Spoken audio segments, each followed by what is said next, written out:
Once upon a time, Yahoo was one of the largest internet companies in the world.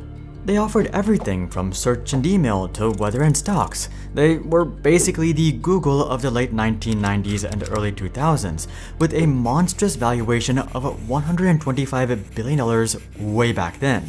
But ever since then, it's only been downhill for Yahoo.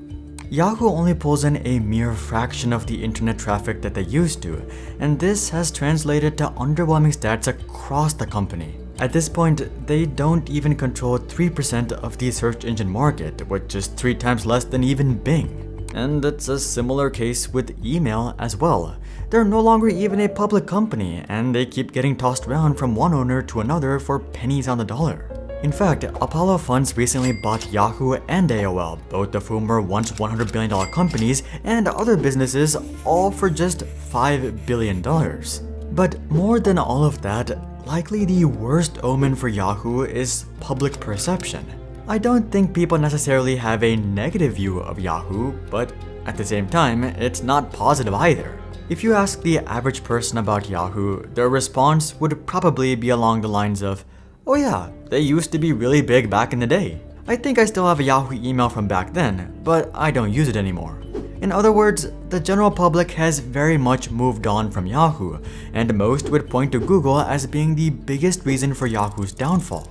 And at first glance, that makes sense. After all, it was Google that basically overtook every industry that Yahoo used to dominate. It's the classic case of a new modern company displacing a legacy giant with raw innovation and charm. But when we peel back the layers, you'll see that almost all of Yahoo's demise was actually their own fault. So here's what really happened to Yahoo, the company that threw away everything.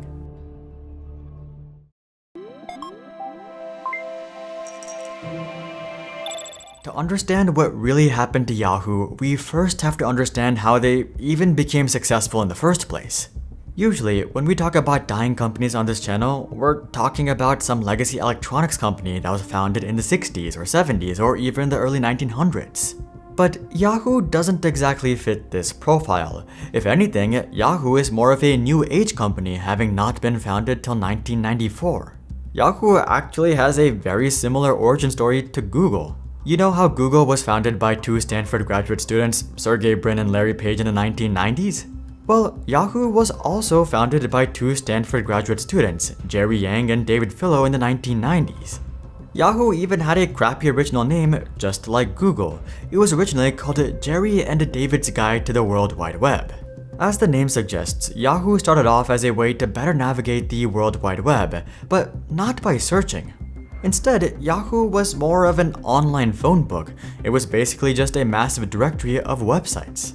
That probably sounds rather clunky for 2023 standards, but back in 1994, this itself was pretty useful. In fact, before the name Yahoo was even chosen, our duo would receive over 100,000 visitors and 1 million views to their website. Surprised by this traffic, our duo would decide to make this side project an official business and name it Yahoo, which stands for Yet Another Hierarchically Organized Oracle. And with that, Yahoo was off to the races. Just 1 month after being incorporated, Yahoo would raise $3 million from Michael Moritz and Sequoia Capital. And just a year after that, Yahoo would IPO on April 12, 1996, reaching a valuation of $1 billion. Let me put that another way. Yahoo went from 0 to $1 billion within a matter of 2 years and 4 months, and for most of that time period, they weren't even an official company. Yeah, I think it's safe to say that Yahoo very much stumbled into the limelight, and this was likely one of their biggest shortfalls. Yahoo wasn't some sort of super well thought out company. It was something that kind of just happened, and this would become really apparent when Yahoo was tasked with maintaining and growing this success. Luckily for Yahoo though, they never had to deal with this during the 1990s thanks to dot-com hype. Instead of growing a strong foundation, Yahoo would have the luxury of expanding into everything underneath the sun using dot-com money. For example, they would launch a bunch of international variants of Yahoo. This included Yahoo Japan, Yahoo UK, Yahoo Germany, and Yahoo France, just to name a few. They would even start their own print magazine called Yahoo Internet Life. Yeah, I don't think you'd be surprised to hear that this magazine didn't last all that long. But Yahoo did have a few stellar launches as well, like Yahoo Mail and Yahoo Finance in 1997. But if there was any way to describe Yahoo in the late 1990s, it would be that they were all over the place. Like a lot of tech companies try to do, Yahoo was trying to be everything for everyone. And who could blame them? They were growing rapidly, had access to seemingly infinite capital, and they would even be added to the S&P 500. It wasn't until the turn of the century and things cooled down that Yahoo would realize that by trying to be everything for everyone, they had actually become nothing to no one.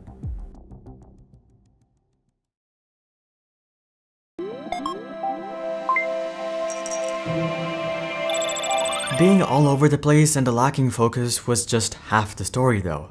Much of Yahoo's demise can actually be attributed to pure incompetence and poor decision making, and likely the best example of this was their history of acquisitions. Acquisitions can be a game changer. Some of the most successful tech ventures of all time weren't built in-house, they were acquisitions. This includes the likes of YouTube, Android, Instagram, and WhatsApp, all of which were game changers for Google and Facebook. Yahoo has had their own share of game-changing acquisitions, only it wasn't game-changing in a good way. Also, it wasn't just one or two bad deals either. Yahoo consistently made terrible deals, starting with Google. You see, Larry and Sergey didn't initially have massive ambitions with Google. As far as they were concerned, Google was just a school project and they were willing to sell for a generous exit of $1 million in 1998 to none other than Yahoo. Yahoo, however, would of course refuse, and honestly, this is quite understandable. They probably see dozens of people like Larry and Sergey walk through the door, and most of them likely end up as nothing. So it's understandable that Yahoo didn't want to take a flyer with Google in '98. But you know what they did want to take a flyer with? The most overvalued internet company of all time, Broadcast.com. I'm not even exaggerating. Broadcast.com is regularly cited as the worst acquisition of all time, as Yahoo would pay $5.7 billion for the company. The company only had a total of 570,000 users, meaning that Yahoo paid $10,000 per user. If that wasn't bad enough, Yahoo would end up shutting down the company just a few years later.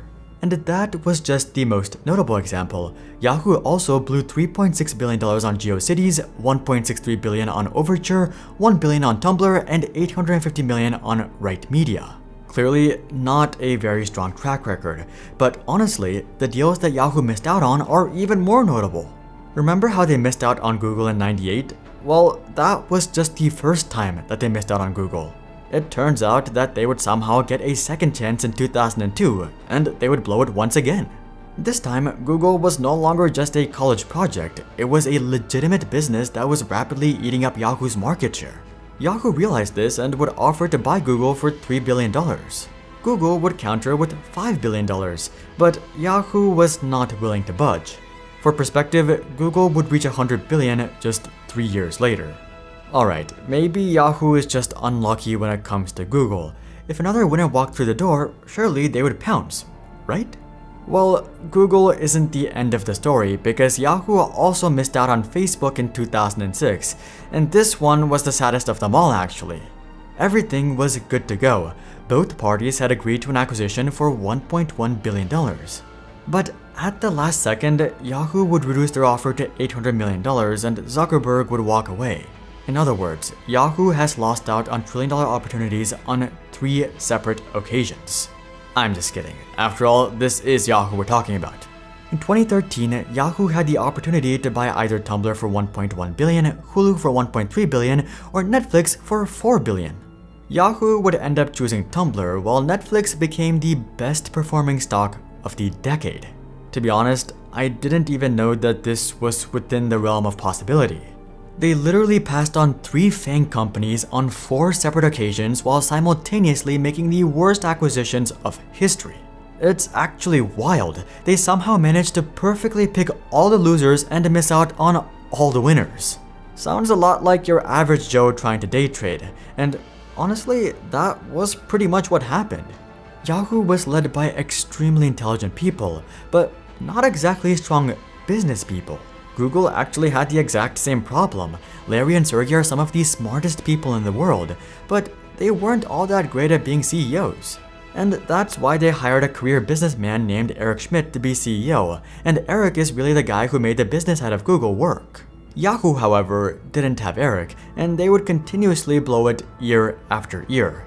And if you thought their history of acquisitions was terrible, well, it gets even worse.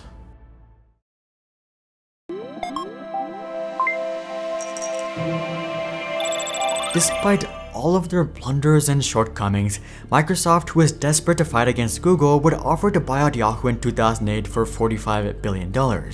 While this was a lot lower than Yahoo's peak valuation of $125 billion, it was quite generous given that Yahoo was getting destroyed by Google.